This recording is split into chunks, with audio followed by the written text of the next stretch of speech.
뇌 욕망의 비밀을 풀다 파트 2. 구매 결정을 하는 고객의 마음 흔들기. 우리는 사람들의 구매 동기와 머릿속에서 구매 결정이 진행되는 과정에 대해서 알고 있다. 하지만 모든 고객이 똑같은 과정과 방식으로 구매 결정을 할까? 그 답을 찾기 위해 고객들의 선호도가 다른 이유는 무엇인지, 선호도를 확정짓는 기준은 무엇인지 탐구할 것이다. 우리는 림펜브루크 연구팀과 함께 무척 효율적이면서도 중요한 의미를 지닌 소비자 성격 테스트 유형 스캔을 개발했다. 그것은 바로 림빅 유형 스캔이다. 림빅 맵을 따라가며 소비자의 성격을 분석하고 그들이 지닌 감정의 무게중심에 의거해 7가지 유형으로 분류했다. 소비자 유형은 다음과 같다. 전통주의자, 조화론자, 개방주의자, 쾌락주의자, 모험가, 실행가, 규율 숭배자. 먼저 전통주의자의 성향과 구매 특징. 이들의 뇌를 들여다보면 일반적으로 신경 전달 물질인 노드아드레날린과 스트레스 호르몬인 코르티솔의 농도가 짙은 반면 감마 아미노부르티산은 농도가 떨어져 있다. 동시에 비관적인 사고를 담당하는 우뇌가 활성화되어 있다. 이들에겐 어떤 특징이 있을까? 전통주의자들은 모든 것을 몹시 꼼꼼하게 검증하고 세부 사항을 오랫동안 살펴본다. 그것은 뇌 속의 노르아드레날린 때문이다. 균형 시스템이 주도권을 쥐고 있는 이런 성향은 다소 불안해하고 조심스러우며 새로운 것에 개방적이지 않은 편이다. 이런 전통주의자의 소비 및 구매 습관은 잘 변하지 않는다. 이들은 전형적인 단골 고객으로 특정 상점이나 기업에 장기간 충성하는 편이다. 이런 유형은 취향이 대중적인 편이고 광범위하게 퍼진 상식을 추구한다. 눈에 띄지 않는 것이 전통주의자 유형의 좌우명이다. 전통주의자에게 있어 브랜드는 무엇보다 안정감과 신뢰감을 보장해야 된다. 이런 유형에게 과도한 지출이란 잠재적 위험을 뜻하기에 가격 측면에서 살펴보면 근검절약하는 태도를 보인다. 불안에 자주 시달리기 때문에 확신하지 못하는 경우가 많고 조언을 필요로 한다. 전통주의자의 장바구니에는 고향에서 생산된 토속 상품이 자주 담긴다. 병원을 자주 방문하고 건강 문제에 관심이 많은 것도 이런 유형의 특징이다. 조화론자의 성향과 구매 특징. 조화론자의 뇌에서 행동을 야기하는 핵심 동기는 결합과 돌봄 모듈이다. 이 유형은 남성과 여성의 뇌 속에 존재하는 성별 차이점을 인식하고 여성 소비자들을 더 효과적으로 이해하는 데 있어 무척 중요하다. 그렇다면 조화론자와 전통주의자의 공통점은 무엇일까? 우선 조화론자의 경우 균형 시스템이 뇌에 지배적인 영향을 미친다. 그만큼 전통주의자의 여러 특징이 조화론자에게도 두드러지게 나타난다. 하지만 중요한 것은 이들이 어떤 차이점을 갖고 있느냐이다. 앞서 언급했던 것처럼 조화론자의 뇌 속에는 사회적 모듈인 결합과 돌봄 성향이 뚜렷하다. 특히 이런 유형에서는 사회 호르몬이자 애정 호르몬인 옥시토신 농도가 짙게 나타난다. 조심스럽긴 하지만 조화론자는 전통주의자에 비해 타인에게 훨씬 개방적이다. 무엇보다 가정의 안정감과 화합을 중요시한다. 특히 정원, 가정, 반려동물에 관련된 제품을 선호하며 지대한 관심을 보인다. 개방주의자의 성향과 구매 특징. 역시 개방주의자의 뇌 속을 먼저 살펴보자. 개방주의자는 양쪽 뇌가 비슷하게 활성화된다. 자극 시스템의 신경 전달 물질인 도파민은 좌뇌를 활성화하고 균형 시스템의 전달 물질은 우뇌를 활성화한다. 전통주의자들이 기본적이고 부정적이고 비관적이라면 개방주의자는 개방적이고 긍정적인 생활 방식을 추구한다. 이 유형은 판타지를 자극하고 꿈의 세계로 유혹하며 행복한 체험을 약속하는 상품을 선호한다.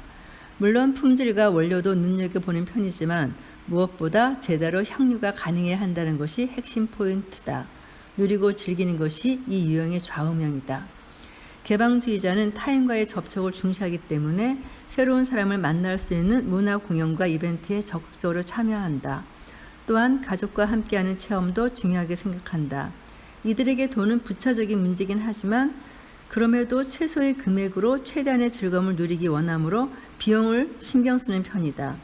또 이 유형이 지닌 균형 시스템에 의거해 상품의 원산지를 중요하게 생각하며 건강에 관련된 제품에 긍정적인 태도를 보인다. 따라서 건강을 추구하는 웰니스 상품과 서비스에 지대한 관심을 보이는 게 특징이다. 이번에는 쾌락주의자. 쾌락주의자의 뇌 속에서는 자극 시스템과 도파민이 주도권을 쥐고 있다. 그 결과 심사숙고하기보다는 학습한 규칙을 활용하거나 새롭게 결합시키려는 성향이 강한 좌뇌가 우선적으로 신호를 보낸다. 쾌락주의자는 항상 새로운 곳을 찾아다니며 색다른 종류의 보상을 탐한다. 그래서 각종 중독을 치료하는 병원을 살펴보면 환자 중에 이런 유형의 사람들 숫자가 평균을 웃돈다. 이들에게 품질과 원산지는 별로 중요하지 않다. 쾌락주의자에게는 새로운 것, 색다른 것이 최고의 가치다. 이들은 전형적인 얼리 어답터로 새로운 트렌드가 나타나고 신제품이 출시되면 누구보다 먼저 그것을 접하려는 기질이 강하다. 그래서 항상 유행을 민감하게 쫓는다. 식료품을 구입할 때도 이국적인 맛이나 새로운 맛, 신제품에 열광하는 소비자가 바로 이들이다. 당장 필요 없어도 쇼핑을 즐기는 일이 잦은 전통적인 충동 구매자 유형이기도 하다. 왜냐하면 극도로 긍정적이고 낙천적인 기본 정서가 쾌락주의자를 지배해서 위험성에 대한 우려를 떨쳐버리기 때문이다. 그들은 제품의 구입처나 신뢰성에 무관심한 편이며 주변의 조언을 구하려는 욕구도 낮다.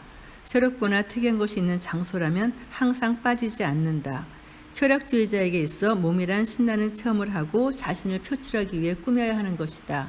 그래서 건강에는 크게 관심을 보이지 않는 대신 유행과 화장품에는 특히 큰 관심을 보인다. 이번에는 모험가를 살펴볼까요? 모험가의 유형의 뇌 속에도 도파민이 넘쳐 흐른다. 거기에 성호르몬이자 지배 호르몬인 테스토스테론도 가세한다. 모험가의 경우 좌뇌가 특히 활성화되어 있다. 쾌락주의자들이 주로 즐거움 그 자체에 주목한다면 모험가 유형은 거기에 전투적이고 충동적인 요소가 더해진다. 자신의 의지를 관철하고 입증하는 과정에서 무언가를 체험하는 것, 그것이 모험가의 세계다. 더 빠르게, 더 훌륭하게, 더 강력하게 모험가 유형이 구매를 결정하는 과정에서 제품의 품질은 그리 중요하지 않다. 그들이 중요하게 생각하는 것은 가시적으로 드러나는 뛰어난 성능과 즐거움이다. 주변의 조언도 제품을 구매하는 장소도 그들에게는 중요하지 않으며 구매처에 대한 관심이나 충성도는 거의 없다. 모험가 유형은 건강에도 전혀 흥미를 보이지 않는다. 오히려 그 반대에 가깝다. 위험에 대한 의식이 전혀 없기 때문에 종종 위험할 정도로 신체 능력의 한계치까지 몰아붙이기도 한다. 산악 자전거, 스노보드, 도구 없이 등반하는 자유 등반처럼 스릴 넘치는 스포츠 종목에 매달린다. 모험에는 반항과 일탈도 어느 정도 따르기에 모험가 유형은 관습을 부수는 역할을 맡는다. 이들에게 관습은 전혀 중요하지 않다. 모험가들이 구매하는 제품은 기존의 한계를 없애주거나 성능이 개선된 제품 혹은 자유를 선사해 주는 것이다. 레드불은 물론 알코올이 함유된 음료도 즐긴다. 또한 특가 프로모션 및 가격 할인 행사를 몹시 반긴다. 실행가의 성향과 구매 특징. 실행가 유형의 뇌에서는 성호르몬이자 지배 호르몬인 테스토스테론이 주도권을 쥐고 있으며 좌뇌가 강력한 영향력을 미친다. 그러나 행복을 느끼게 하는 호르몬인 도파민이 부족하다. 테스토스테론은 실행가를 앞으로 나아가도록 몰아붙이며 야심을 활성화시킨다. 도파민이 가벼운 기분 전환을 가져온다면 테스토스테론은 그와 반대로 작용한다. 테스토스테론은 실행가의 눈을 가려 오롯이 눈앞의 목표에만 집중하게 하고 주변을 돌아보지 않은 채 불굴의 의지로 달려가게 한다. 이 과정에서 실행가는 좌뇌에 저장되어 있는 규칙을 사용한다. 실행가 유형에게 있어 구매 장소와 상품이란 자신의 영리함을 보여주거나 높은 지위를 보장하는 것이기에 몹시 중요하다. 이들은 자신이 누구보다 가장 최고라는 것을 증명하고 싶어한다. 그들은 값비싼 와인을 즐기는데 그 이유는 고유의 맛과 향 때문이 아니라 저녁 모임에서 동료나 지인들에게 자신을 과시할 수 있기 때문이다. 값비싼 명품 시계가 그 대표적인 예다. 실행가는 클래식한 면과 기능성이 강조된 스타일을 추구하는데 타인과 차이를 두기 위해 고급 레스토랑과 고급 상점을 이용한다. 이런 유형은 누구보다 영리한 소비를 추구하기에 세일 기간이나 할인점을 간과하지 않는다. 마트에 간 실행가의 장바구니를 살펴보면 주로 남의 눈에 잘 띄지 않고 사용할 수 있는 제품들, 소금, 밀가루, 우유, 세탁세제, 청소용 세제 등이 담겨 있다. 반면 옷이나 구두처럼 타인에게 노출되는 제품들은 할인점에서 구매하지 않는다. 가격에 대한 태도도 이와 동일하다. 실행가는 가격 흥정이 가능한 곳에서는 자신의 자아를 관철시키기 위해 최대한 가격을 낮추려는 시도를 마다하지 않는다. 그렇지만 해당 제품을 구매해 지위와 인기, 특권이 보장된다면 가격은 그리 신경 쓰지 않는다. 이번에는 규율 숭배자의 성향과 구매 특징을 보죠. 이 유형의 경우 비관적 성향의 운해가 우세하다. 운해는 불확실성이 나타나 세상의 질서를 부여해야 할 때 강하게 관여한다. 그렇지만 규율 숭배자 유형은 좌뇌도 함께 활동하는데 이때는 주로 테스토스테론이 주도하며 자신의 능력을 펼치고 조절한다. 반면 이 유형의 경우 도파민은 거의 존재하지 않는다. 림빅 유형의 분포를 보면 그런 양상이 나타나는 이유가 명확해진다.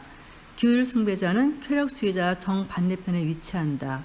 쾌락주의자들은 시각적인 즐거움과 변화를 추구하지만 규율 숭배자들의 세계는 비관과 불신으로 가득하다. 이들은 변화를 추구하지 않으며 쾌락 역시 가치가 없다.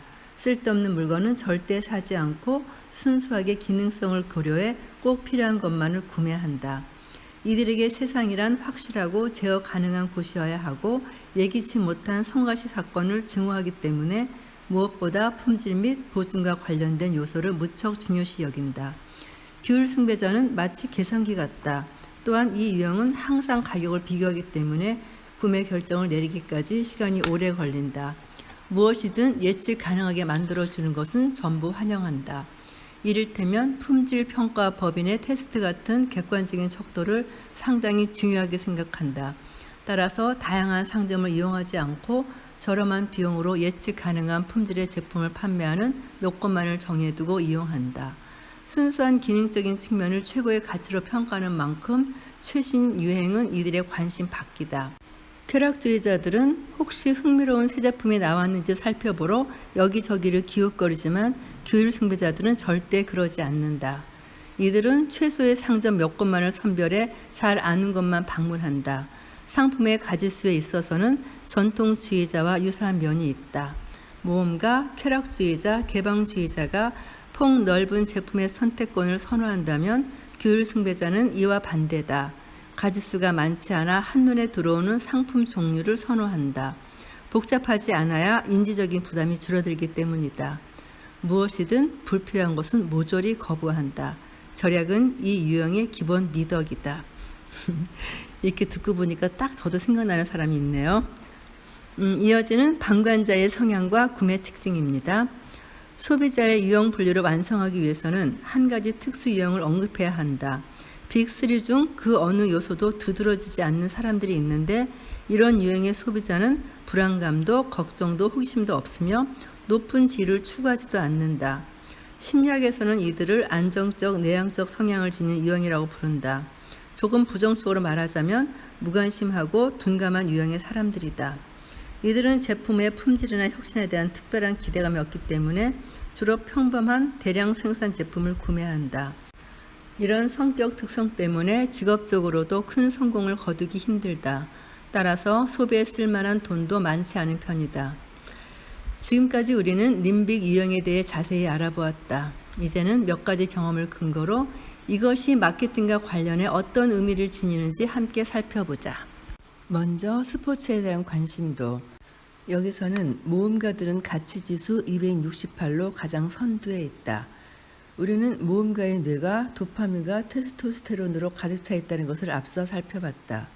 도파민은 새롭고 흥미진진한 체험을 촉구하지만 운동 호르몬이기도 하다. 동시에 전투 호르몬인 테스토스테론의 수치도 월등히 높다. 전투라는 개념은 정확히 대부분 스포츠 종목의 기본 이념이기도 하다. 사람들은 스포츠를 통해 자신이 얼마나 강한 사람인지 증명하는데 동시에 그 과정에서 무언가를 체험하려 한다. 스포츠에서 높은 가치 지수를 보이는 것은 실행가 유형과 쾌락주의자 유형이다. 실행가 유형은 스포츠를 그들의 강인함을 입증한 기회로 간주한다. 반면 쾌락주의자 유형은 스포츠가 지닌 즐거움과 오락으로서의 가치를 중요시 여긴다. 스포츠 활동과 가장 거리가 먼 집단은 조화론자이다. 그 이유는 스포츠는 대개 전투적인 요소를 포함하고 있는데 이는 조화론자들이 추구하는 이상향과 정반대에 있는 개념이다. 긴장하며 움직이는 것과 안락한 소파에서 쉬는 것 중 하나를 선택해야 한다면 조화론자들은 주로 소파를 선택한다. 이번에는 자동차에 대한 상품 관심도를 살펴보자. 자동차도 지배 시스템을 강하게 활성화하지만 스포츠용품과는 조금 다르다. 물론 소비자는 자동차로도 강인함을 입증할 수 있고 동시에 자율성도 확대된다. 그렇지만 자동차와 관련해서는 도파민 분비가 미미하다. 따라서 조화론자들은 별다른 반응을 하지 않는 반면 기술 지향적이고 능력 지향적인 실행과 유형은 자동차 관심도에서 최상위 그룹을 형성한다. 패션에 대한 상품 관심도. 이미 알고 있듯이 패션에는 성욕과 매력 발산 욕구가 반영된다. 다른 상품 카테고리와는 달리 패션은 자기만의 스타일을 표출하는 기회의 장을 열어준다. 감정적 동의는 성욕과 자극 시스템이다. 림빅 유형 분포도를 보면 이런 연관성을 확실하게 확인할 수 있다. 최고의 패션 피플은 도파민의 지배를 받는 쾌락주의자들이다. 동시에 최악의 워스트 드레서는 유행을 돌보듯 하며 금욕을 추구하는 규율 숭배자이다. 이번에는 정원용품이요. 지금쯤이면 소비의 금욕적인 태도를 보이는 규율 숭배자의 지갑을 열게 할 만한 상품이 과연 존재할까라는 의문이 들지도 모르겠다. 물론 있다. 이를테면 정원용품이다. 심리적 측면에서 정원이 갖는 유용성을 잠시 짚고 넘어갈 필요가 있다. 정원은 아늑함과 신선한 공기 외에 각자의 계획에 따라 그 안에 작은 세상을 창조하고 통제할 수 있는 기회를 제공한다. 따라서 규율 숭배자와 전통주의자들에게 있어 정원은 지상 낙원이다. 이런 이유로 그들은 정원용품을 사기 위해 기꺼이 지갑을 열어 돈을 지출한다. 물론 이때도 도를 지나칠 정도로 낭비하는 법은 없다. 반대로 유독 낮은 가치 지수를 보이는 쾌락주의자에게 정원이란 지루함의 대명사다. 쾌락주의자에게 정원은 그들의 자유를 박탈하는 대상이나 마찬가지다.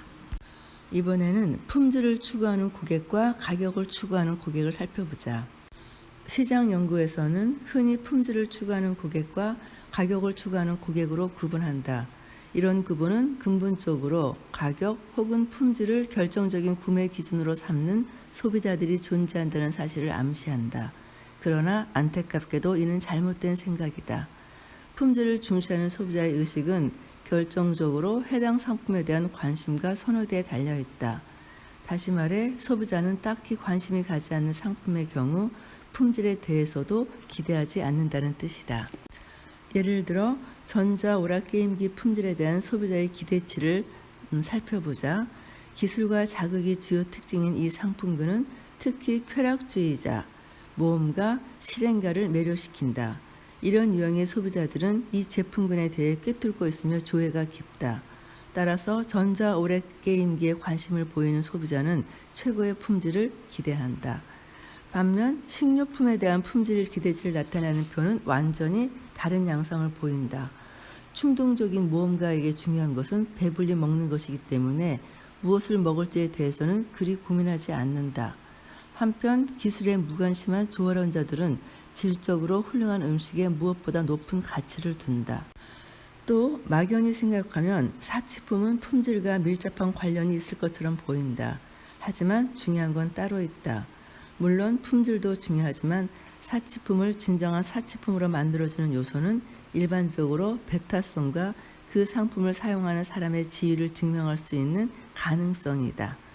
도표에 따르면 실행가와 쾌락주의자들이 주요 사치품 구매자라는 것이 명확해진다.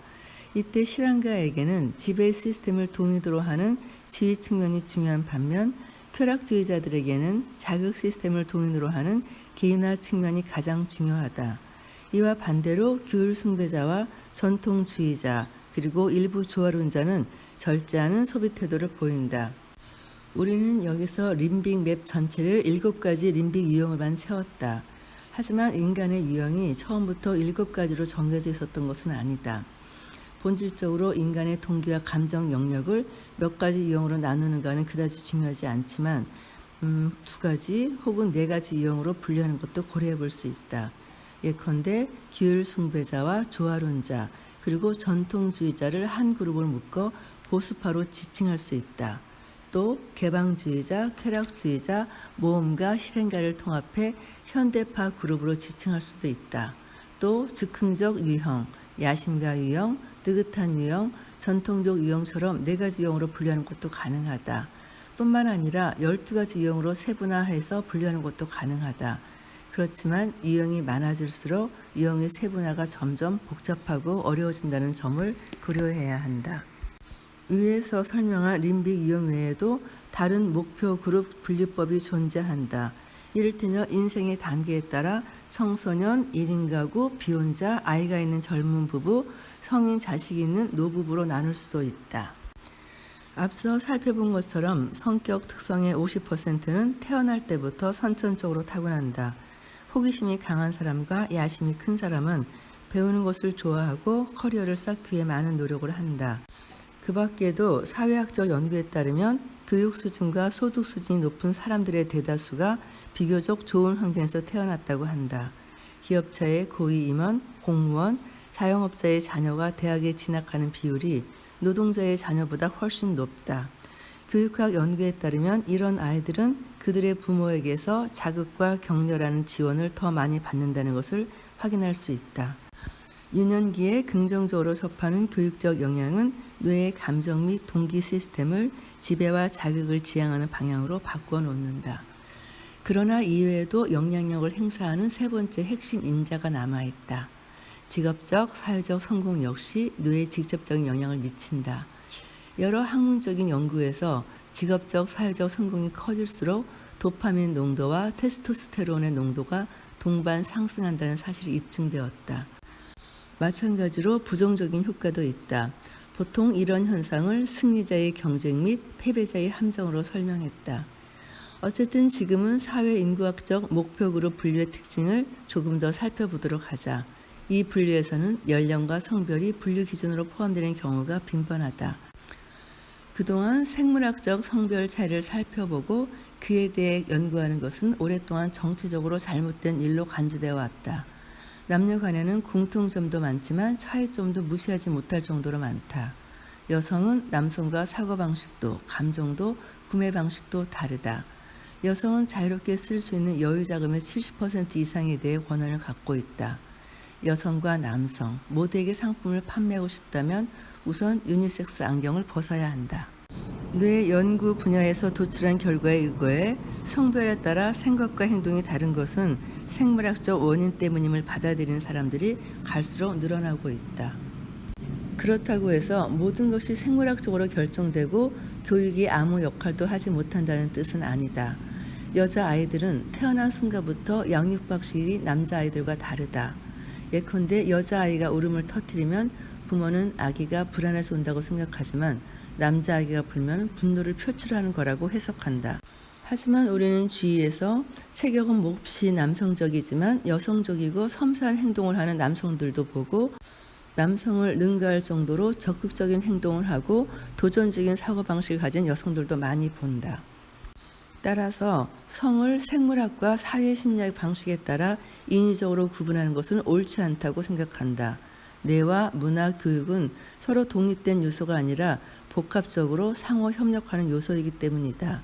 이런 복합적인 연관성을 바이오 문화적 협력 구성주의라고 설명한다. 지난 몇 년 동안 뇌 연구 분야에서는 남성과 여성의 뇌 구조에서 여러 차이점을 발견했다. 뇌 영역의 협력 방식도 일정 부분 서로 다르게 나타난다. 사고를 통해 해결해야 하는 과제를 내면 남성과 여성이 도출하는 결론은 동일하다. 그러나 생각하는 동안 뇌 단층 촬영 장치로 뇌를 살펴보면 해결책을 찾는 과정에서 각기 다른 부위가 활성화됨을 알 수 있다. 이런 구조적인 차이점은 감정과 사고에 관한 성별 차이점의 부분적인 면만 설명한다. 따라서 구조적인 차이점보다는 뇌 구조물에 영향을 미치고 지속적으로 변화를 유도하는 신경 전달 물질과 호르몬이 훨씬 더 중요하다. 그 중에서도 특히 테스토스테론으로 대표되는 남성 호르몬 안드로겐과 에스트라디올로 대표되는 여성 호르몬 에스트로겐이 중요하다. 뇌 속에서 나타나는 성별 차이점과 관련해서는 신경 전달 물질인 옥시토신, 프로락틴, 바소프레신, 프로게스테론, PEA도 중요한 역할을 한다. 방금 언급한 에스트라디올과 테스토스테론을 포함한 모든 신경화학 물질은 단지 호르몬을 농도에서 차이가 날 뿐 남성과 여성 모두에게서 존재한다. 여기서 잠깐 주요 호르몬들이 하는 일을 살펴보자. 에스트로겐, 정확히 말하자면 에스트라디올은 명실상부한 여성 호르몬이다. 피와 지방층을 구축하는 것은 물론 감정과 행동의 측면에서 관용과 부드러움을 책임지고 있다. 또한 남성에게 보여지는 여성의 매력을 한층 강화시켜주는 기능을 한다. 요약하자면 에스트로겐은 여성적인 것 그 자체를 상징한다. 신경생물학자들이 사회적 접착제 혹은 밀착 호르몬이라고 부르는 옥시토신은 성생활에서 특히 중요한 역할을 한다. 이미 알고 있다시피 돌봄 모듈의 가장 중요한 동인이기도 하다. 옥시토신은 여성에게서 훨씬 더 강력하게 분비된다. 옥시토신은 신뢰 호르몬이기도 해서 인간 사이의 결속력을 강화하는 역할도 한다. 일부 일처제 분자 혹은 정조 호르몬이라고 불리는 바소프레신은 남성에게서 더 중요한 역할을 한다. 바소프레신은 테스토스테론과 함께 둥지 방어 역할을 하며 질투심을 불러일으키는 작용도 한다. 프로락틴은 여성에게 더 많다. 이 물질은 모유 생산에 몹시 중요한 역할을 하며 사람들을 차분하고 유하게 만든다. 이 호르몬 수치가 상승하면 남성은 물론이고 여성 또한 성적 욕구가 감소한다. 그래서 수유 기간 중에 여성의 프로락틴 수치가 상승하면 이 시기에 여성의 성적 욕구는 현저히 감소된다. PEA, 다른 말로 사랑의 분자라 불리는 이 호르몬은 의식 속에서 사랑에 빠진 감정을 만들어낸다. 만약 사랑의 구름 위를 둥둥 떠다니고 심장이 쿵쾅거리며 행복하다는 기분이 든다면 PEA가 작용하고 있다고 생각해도 된다. 자, 그렇다면 이런 호르몬들의 차이는 구매 태도에 어떻게 반영될까? 전체 교도소 수감자의 95%가 남성이고 전체 노벨상 수상자의 95%도 남성이고 세계를 뒤흔든 모든 전쟁도 남성이 일으켰으며 포르쉐 구매자의 90%도 남성이다. 이 모든 현상은 테스토스테론에서 비롯된다. 반면 에스트로겐이 많은 여성의 경우 선물의 85%를 여성이 구매를 통해 준비하고 가족을 부양하기 위한 식료품 구매의 70%도 여성이 맡고 있다. 또 재미있는 것은 젊은 여성들이 처음으로 산 자동차에는 애칭을 붙인다. 왜 그런 걸까? 여성은 자동차를 차가운 기술의 산물로 이해하지 않고 자신을 믿고 맡길 수 있는 파트너로 생각하기 때문이다. 자, 그렇다면 남녀가 선호하는 상품과 스타일도 있겠죠? 남성은 예측 가능하고 세계를 지배하는 데 유용하며 권력을 선사하는 기술 기반 제품을 좋아한다. 따라서 자동차, 기계, 기술 장비 등에 열광한다. 반면 여성은 소설과 예술처럼 상상력을 자극하는 상품과 물건에 강한 관심을 보인다. 또한 배려와 아늑함을 제공하는 물건들을 좋아한다. 둘이 똑같이 자동차를 보더라도 남성의 첫 시선이 엔진 부에 닿는 반면 여성의 시선은 실내 디자인 쪽으로 향한다. 그리고 남성은 온갖 기술의 장치와 버튼을 누리면서 테스트해보는 것과 달리 여성은 최대한 간단하고 통제 가능한 서비스를 요구한다. 에스트로겐과 테스토스테론은 형태에 대한 감각도 바꾼다. 남성이 정사각형 모양의 직선적이고 실용적인 형태를 좋아한다면 여성은 부드럽고 둥그런 형태를 선호한다. 또한 남성과 여성은 언어에서도 큰 차이를 보인다.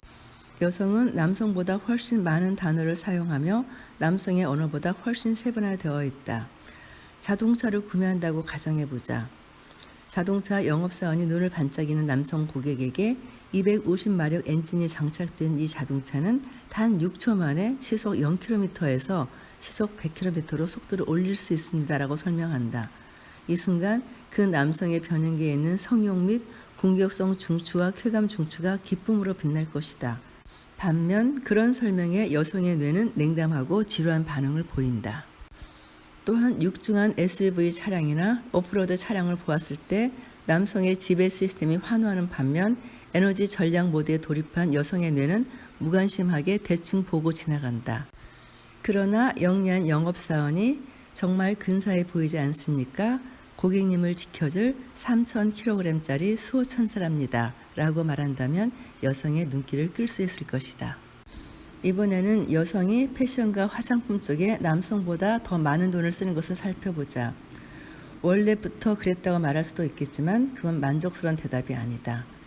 이젠 진화생물학에서 더 정확한 답을 찾을 수 있다. 여성의 뇌는 진화생물학적 이유로 남성의 뇌와 완전히 다른 방식으로 작동하기 때문이다. 남성을 위한 향수와 여성을 위한 향수를 살펴보자. 이 향수는 당신의 가치를 높여주고 매력적으로 만들어줍니다. 이는 여성 향수 광고가 전달하려는 메시지이다. 반면 남성 향수 광고라면 이 향수를 사용하면 많은 여성이 당신의 주변으로 다가올 것입니다라는 메시지를 전해야 한다. 그리고 이런 차이는 패션이나 화장품처럼 전통적인 여성 제품뿐만 아니라 모든 상품과 서비스 영역에 적용되는 사실이다. 구매하려는 것이 우유, 금융상품, 자동차, 창호나 난방장치와도 상관없다. 여성의 마음을 사로잡고 싶다면 여성들 입맛에 맞춘 서비스 품목과 제품 설명을 제공해야 한다. 미국의 호텔 체인 윈덤은 여성 친화적인 서비스를 도입했다. 그 호텔을 찾은 여성 고객은 호텔 바에서 유혹에 시달리는 대신 조용한 도서관에서 커피나 가벼운 칵테일을 즐길 수 있다. 자동차 영업사원이라면 여성 고객이 찾아왔을 때 가장 먼저 보닛을 열고 엔진 성능에 대해 설명하는 대신 안전과 환경 친화적인 측면, 자재의 특징, 운전자를 위해 고민한 흔적이 보이는 간단한 조작 방법 등을 강조하는 것이 좋다. 자, 이번에는 소비 스타일과 소비 습관이 나이에 따라 달라지는지 살펴보자. 젊은 층은 노년층과 구매하는 방식이 완전히 다르다. 대표적인 원인은 뇌와 신경 전달 물질, 그리고 호르몬의 변화 때문이다. 성욕은 구매를 촉진시키는 가장 중요한 동인 중 하나다. 저는 이 파트에서 특히 60세 이상의 노년층에 대해서만 잠깐 정리해 보려고 합니다. 인구 통계학자들의 말에 따르면 60세 이상 세대는 사상 유례 없는 메가붐 세대다. 전체 인구 중에서 이 세대가 차지하는 비율은 13%지만 2040년 무렵에는 20%로 증가할 것이 예상된다.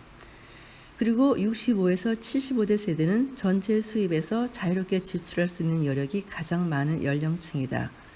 그러나 나쁜 소식은 그들이 돈 쓰는 것을 그리 좋아하지 않는다는 것이다.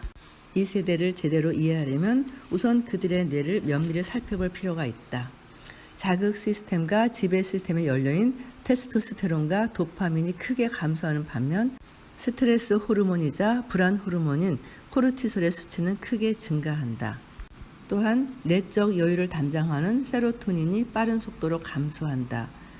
그 결과 나이 든 사람들은 일상에서 마주치는 작은 불편함에도 과민 반응을 보인다. 게다가 학습 경험을 뇌에 고정하는 역할을 하는 아세틸콜린도 감소한다. 이 아세틸콜린의 결핍은 노령화로 인해 점점 증가하는 알츠하이머의 가장 중요한 원인이 되기도 한다. 한편 도파민과 아세틸콜린이 동시에 감소하면서 정보 처리 능력과 처리 속도도 함께 저하된다. 25세가 초당 약 40비트의 정보를 처리한다면 65세의 경우 이 수치가 절반으로 줄어든다. 제가 나이 들면서 확실히 이런 능력이 떨어지는 걸 느꼈는데 요즘 호르몬 변화를 실감하고 있습니다. 60세 이상 세대와 14살에서 19살 사이의 어린 그룹의 림빅 유형을 비교해 봤더니 그 차이가 실로 어마어마하게 나타났습니다. 쾌락주의자, 모험가, 실행가 유형은 극적으로 감소하는 반면 조화론자와 전통주의자, 규율 숭배자는 큰 폭으로 증가하고요. 그럼에도 불구하고 60세 이상 세대에 여전히 위험을 감수하는 모험가와 호기심이 왕성한 쾌락주의자가 있기는 합니다. 다만 그 비율은 큰 폭으로 감소되어 있을 뿐이죠. 이런 분포들을 살펴보면 고령화 사회의 실질적인 문제점이 어디에 있는지 명확히 알 수 있다. 고령화 사회는 경험의 틀을 벗어나고 규칙을 부수며 앞으로 나아가려는 기업가와 탐험가가 몹시 부족하다. 게다가 인구의 다수가 노년층이기 때문에 안전성과 보존을 추구하는 정치적 견해와 입법 행위가 지배적이다. 그렇다 보니 사회에 꼭 필요한 변화가 보수적인 사회의 저항에 부딪혀 좌절되고 있다. 이번에는 다시 노년층의 소비 태도로 들어가 보자. 그들이 돈을 잘 쓰지 않는 이유는 무엇일까? 가장 큰 이유는 절약의 어머니인 균형 시스템 때문이다. 노년층은 높은 저축률을 자랑한다. 그렇게 많은 돈을 저축했음에도 그들은 여전히 근검 절약한다. 그들에게 자극 시스템과 지배 시스템을 자극하는 상품은 아무런 의미가 없다. 또한 나이 들수록 패션에 대한 관심도 크게 감소한다. 수수함, 목적성, 기능성이 구매 태도를 결정한다. 절약과 안정성이 붉은 실처럼 얽힌 이런 소비 모형은 나이 든 사람의 소비 영역 전체를 관통한다. 여행에 대한 관심도 줄어들고 장거리 여행을 선택할 때는 모든 불안한 요소가 확실하게 제거된 크루즈 여행을 선택한다. 자동차 같은 경우도 관심도가 많이 하락하고 투자 자금은 금융채권이나 확정금리 유가증권으로 교체된다. 스포츠 활동도 점점 줄어들면서 점차 하이킹이나 산책으로 제한된다. 그렇지만 고령의 소비자들을 대상으로 이윤을 얻을 수 있는 상품 영역도 존재한다. 노년층은 상대적으로 불안감이 많은 편이다. 그리고 고령의 나이에는 건강이 균형 시스템의 절대적인 주체라는 것도 확실하다. 따라서 건강과 안전 문제는 60세 이상의 세대에게 가장 중요한 주제다. 그렇다면 기대 수명이 점점 늘어나고 있는 이때 늘어난 기대 수명만큼 소비를 즐기는 기간도 늘어날까? 결론부터 말하자면 안타깝게도 그렇지 않다. 기대 수명과 평균 수명은 늘어났지만 청년기의 적극적인 소비 시기는 고작 3, 4년 늘어난 반면 노년기의 절약 시기는 약 10년에서 15년 정도 연장될 뿐이다. 그렇다면 노인들의 마음을 사로잡는 법은 있을까?